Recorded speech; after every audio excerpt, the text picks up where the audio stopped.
Assalamualaikum warahmatullahi wabarakatuh. Kemarin kan kita udah bahas nih tentang pembunuhan Jack the Ripper yang sebelumnya bagaimana sadisnya dia membunuh si korbannya. Dan sekarang kita lanjut ke part 2. Nah, tentang pembunuhan Whitechapel yang sesudahnya itu, yaitu Kelly secara umum dianggap sebagai korban terakhir Ripper dan diasumsikan bahwa kejahatan telah berakhir karena pelakunya meninggal dunia di penjara. Namun, arsip pembunuhan Whitechapel mencatat 4 pembunuhan lainnya setelah pembunuhan 5 kanonis, yaitu Ross Maylett, Alice Mackenzie, Mayat Vincent Reed, dan Francis Coles. Maylett ditemukan tewas tercekik di Clare Case Yard, High Street, Poplar pada 20 Desember 1888. Karena tidak ada tanda-tanda perlawanan, polisi percaya bahwa ia sengaja mencekik dirinya sendiri saat ia mabuk atau berupaya untuk bunuh diri. Meskipun demikian, para penyelidik tetap memvonis kasus itu sebagai pembunuhan. Mackenzie dibunuh pada tanggal 17 Juli 1889. Arteri karotid kirinya putus, beberapa memar dan luka-luka kecil juga terdapat di tubuhnya yang ditemukan di Istana Ely. Salah seorang patolog memeriksa Mackenzie, Thomas Bond percaya bahwa ia dibunuh oleh Ripper. Tetapi patolog lainnya, George Baxter Phillips, yang juga telah memeriksa mayat dari 3 korban sebelumnya, tidak setuju dengan pendapat Bond.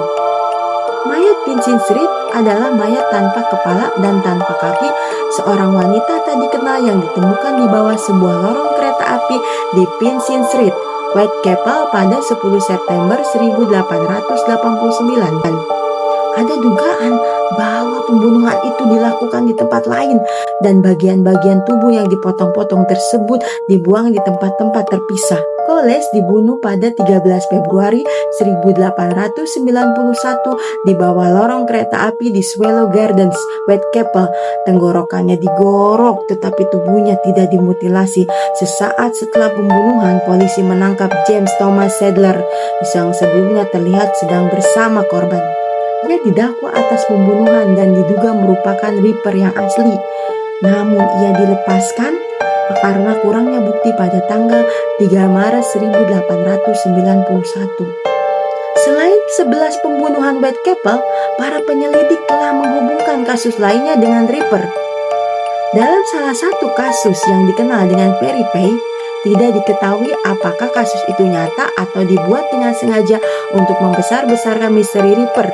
Perry Pay dongeng peri yang merupakan julukan yang diberikan untuk korban yang diduga ditemukan pada tanggal 26 Desember 1887 dengan kondisi pancang kayu ditusukkan melalui perutnya, tetapi tidak ada catatan pembunuhan yang tercatat setelah hari Natal 1887 di Whitechapel.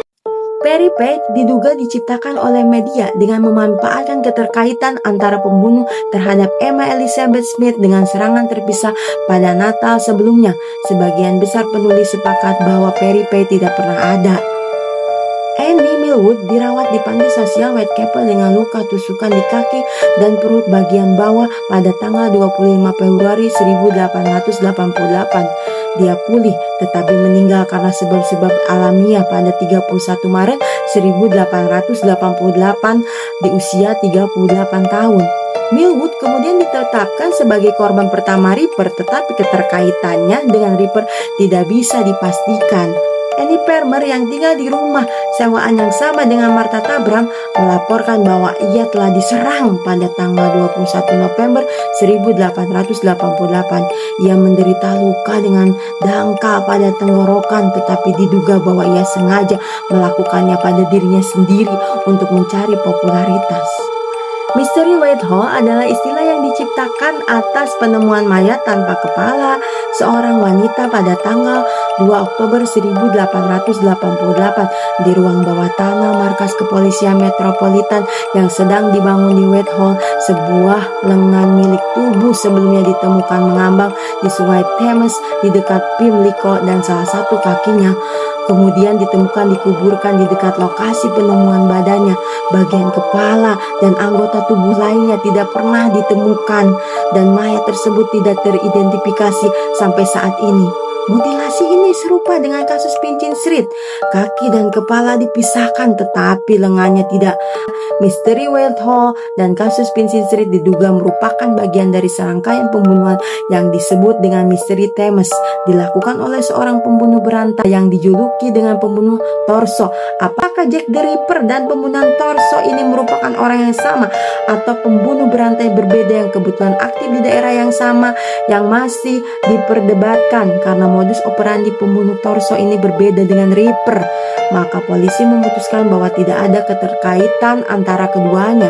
Elizabeth Jackson, seorang pekerja seks komersial yang anggota tubuhnya ditemukan tercerai-berai mengambang di Sungai Thames antara 2 dan 25 Juni 1889, diduga sebagai korban lain dari pembunuh torso. John Gill, seorang anak 7 tahun, ditemukan terbunuh di Manningham, Bradford, West Yorkshire pada 29 Desember 1888. Kakinya putus, perutnya terkoyak, ususnya ditarik keluar, dan jantung dan satu telinganya hilang. Kemiripan pembunuhan ini dengan pembunuhan Mary Kelly menyebabkan polisi berspekulasi bahwa Ripper lah yang telah membunuh anak itu. Majikan Jill, seorang tukang susu bernama William Barrett, 2 kali ditangkap karena tuduhan pembunuhan, tetapi dibebaskan karena tidak terbukti. Harry Bourne, dijuluki Shakespeare, dicepit dengan pakaian dan kemudian dimutilasi dengan pisau pada tanggal 24 April di 1891 di New York City. Mayatnya ditemukan dengan luka torehan besar di daerah sekitar pangkal paha dan luka dangkal di bagian kaki dan punggung. Tidak ada organ tubuh yang hilang di TKP, tetapi ovariumnya entah disengaja atau tidak telah dicopot dan ditemukan tergeletak di atas ranjang.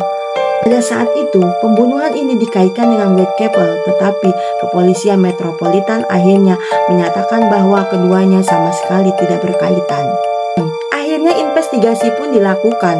Arsip-arsip kepolisian yang selamat mengenai pembunuhan Whitechapel memungkinkan diketahuinya prosedur rinci investigasi pembunuhan pada era Victoria. Sejumlah tim kepolisian diterjunkan dari rumah ke rumah untuk menyelidiki keseluruhan Whitechapel. Bahan-bahan forensik dikumpulkan dan diperiksa. Tersangka diidentifikasi, dilacak, diperiksa, atau dibebaskan juga tidak terbukti. Pekerjaan polisi sesuai dengan prosedur yang sama seperti saat ini. Lebih dari 2.000 orang diwawancarai, hampir 300 orang diinvestigasi, dan 80 diantaranya ditahan. Investigasi awalnya dilakukan oleh divisi Heard CID Kepolisian Metropolitan Whitechapel yang dikepalai oleh Inspektur Detektif Edmund Reid. Setelah pembunuhan Nichols, Inspektur Detektif Frederick Eberland, Henry Moore, dan Walter Andrews dikirim dari kantor pusat Scotland Yard untuk membantu. Setelah pembunuhan Eddowes yang terjadi di City of London, kepolisian City di bawah pimpinan Inspektur Detektif James McWilliam juga dilibatkan.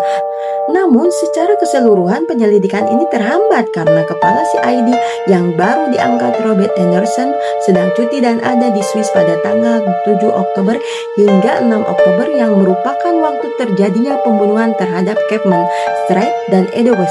Hal ini membuat Komisioner Kepolisian Metropolitan Sir Charles Warren menunjuk kepala Inspektur Donald Swenson untuk mengordinasikan penyelidikan dari Scotland Yard.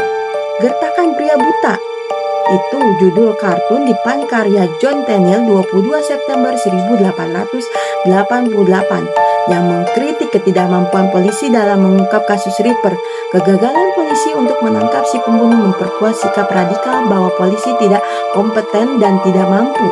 Karena ketidakpuasan terhadap kinerja kepolisian, beberapa warga SN London yang tergabung dalam kelompok relawan membentuk Whitechapel Vigilance Committee atau Komite Kewaspadaan Whitechapel untuk berpatroli di jalan-jalan guna menemukan sosok yang mencurigakan.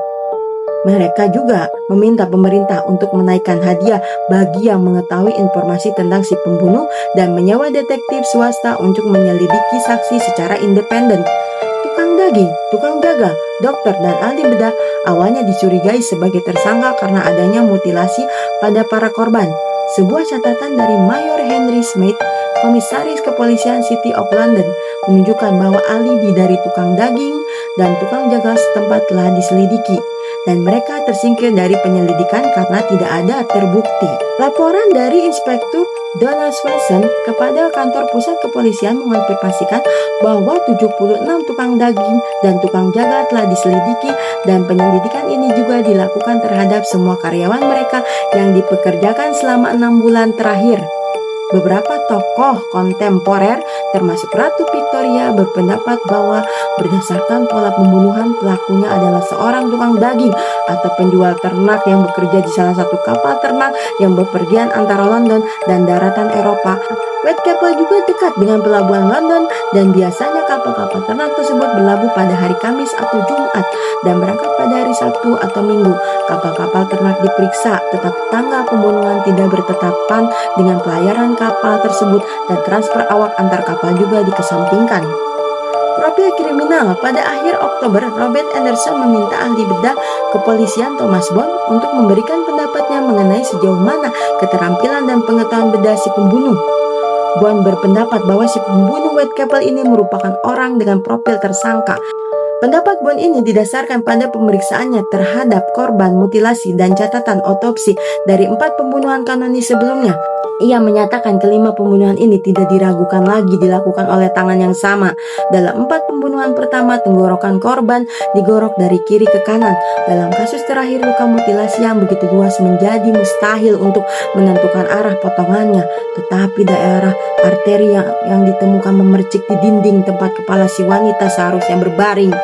Keadaan di sekitar lokasi pembunuhan membuat saya berpendapat bahwa wanita-wanita ini dibaringkan saat dibunuh, dan dalam setiap kasus tenggorokan korban adalah bagian yang pertama kali dipotong.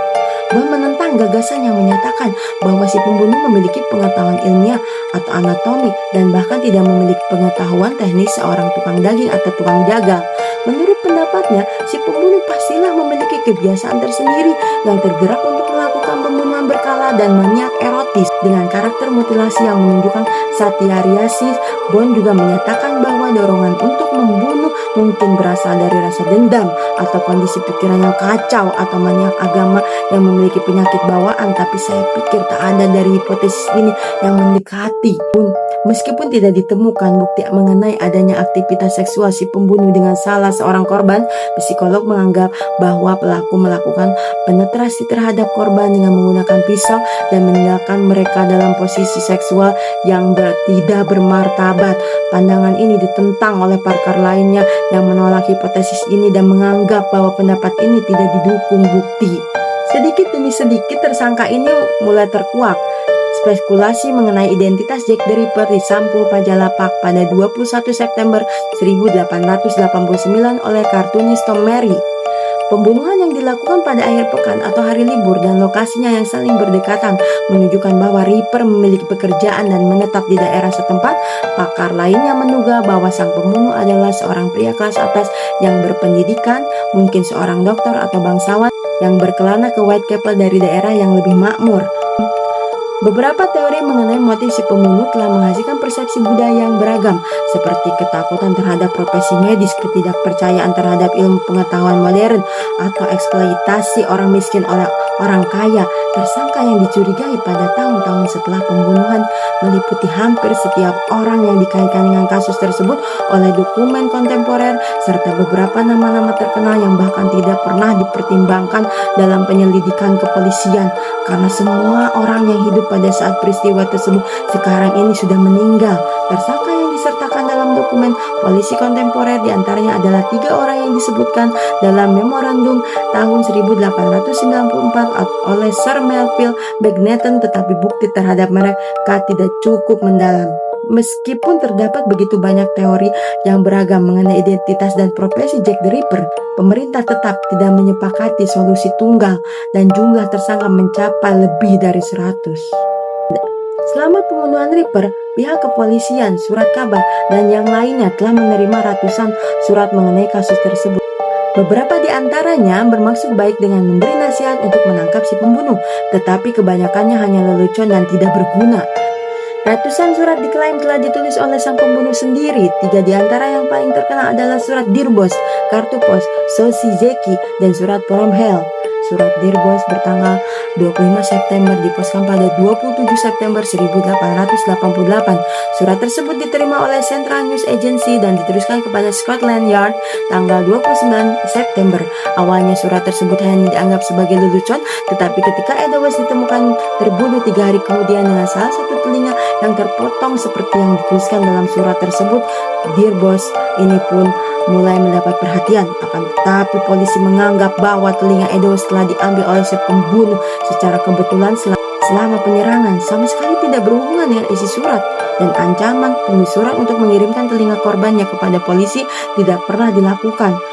Julukan Jack the Ripper pertama kali digunakan dalam surat ini. Inisial tanda tangannya dan memperoleh ketenaran di seluruh dunia setelah dipublikasi media. Kebanyakan surat-surat lain yang meniru gaya penulisan surat ini.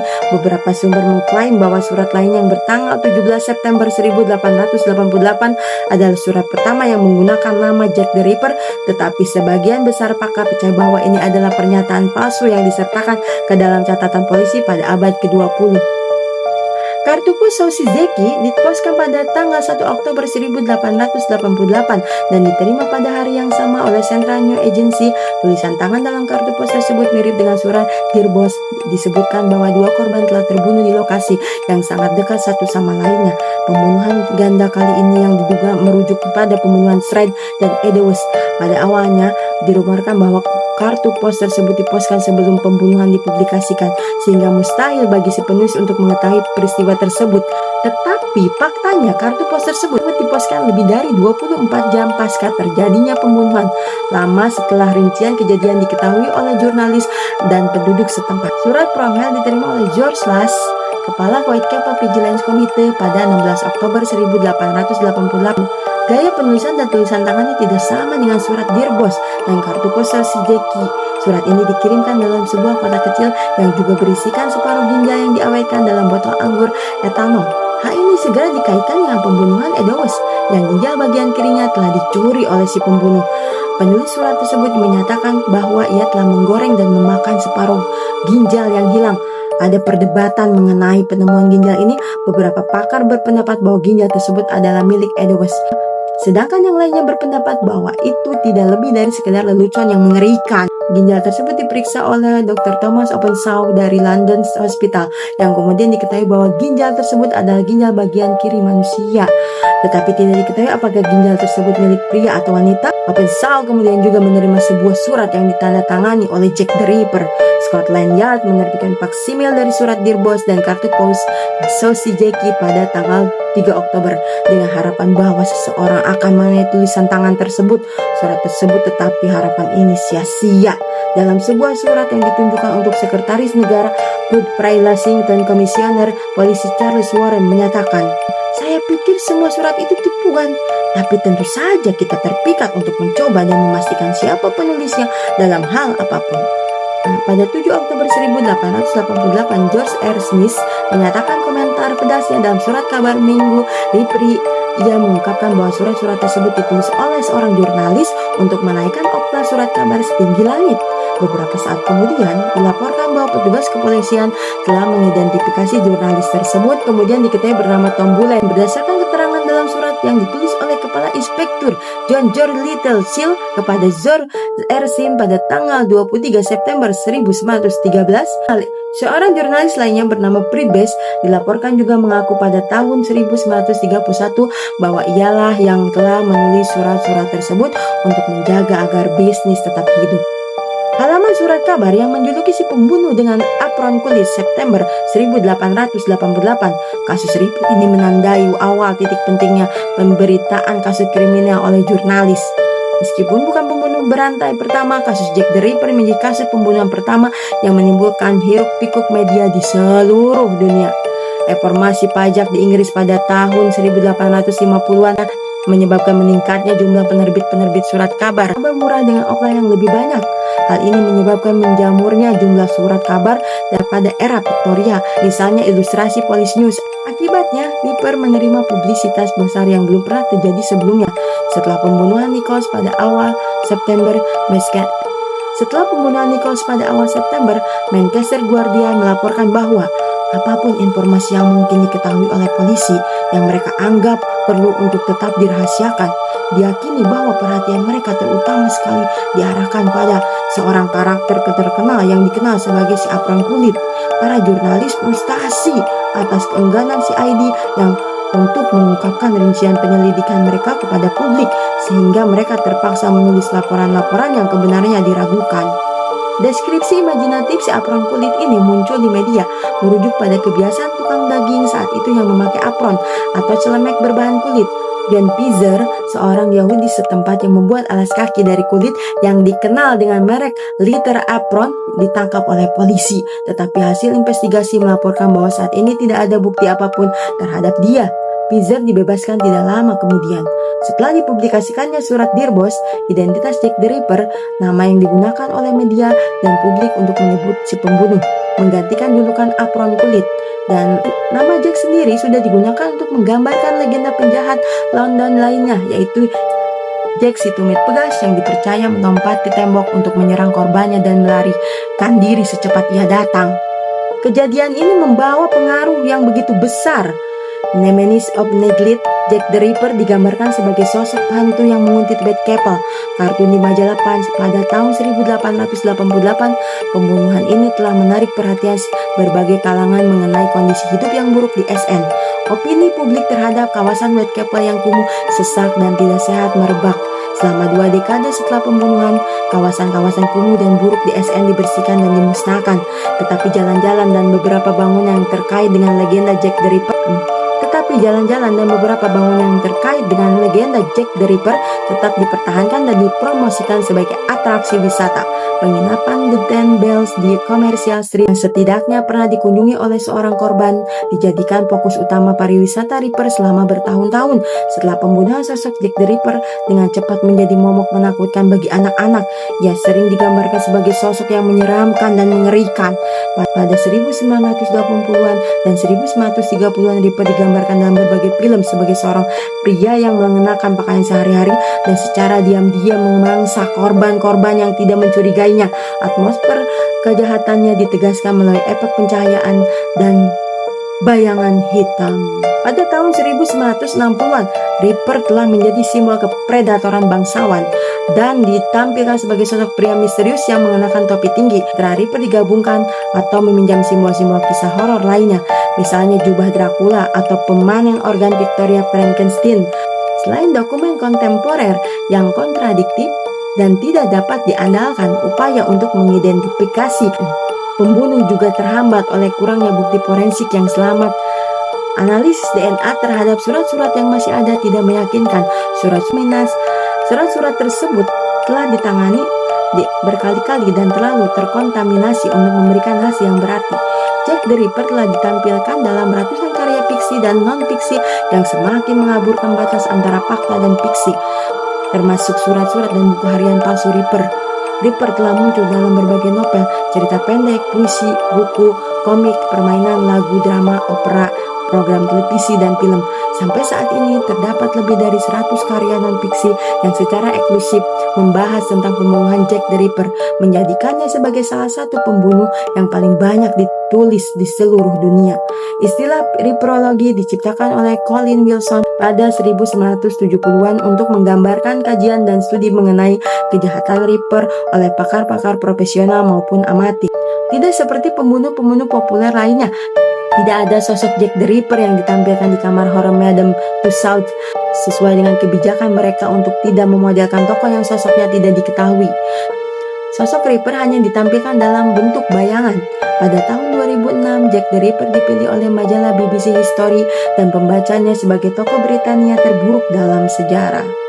Baiklah teman-teman, sampai sekarang kisah Jack the Ripper ini tuh masih menjadi legenda yang belum terpecahkan sebenarnya, karena belum tahu siapa sosok pembunuh yang bernama Jack the Ripper ini.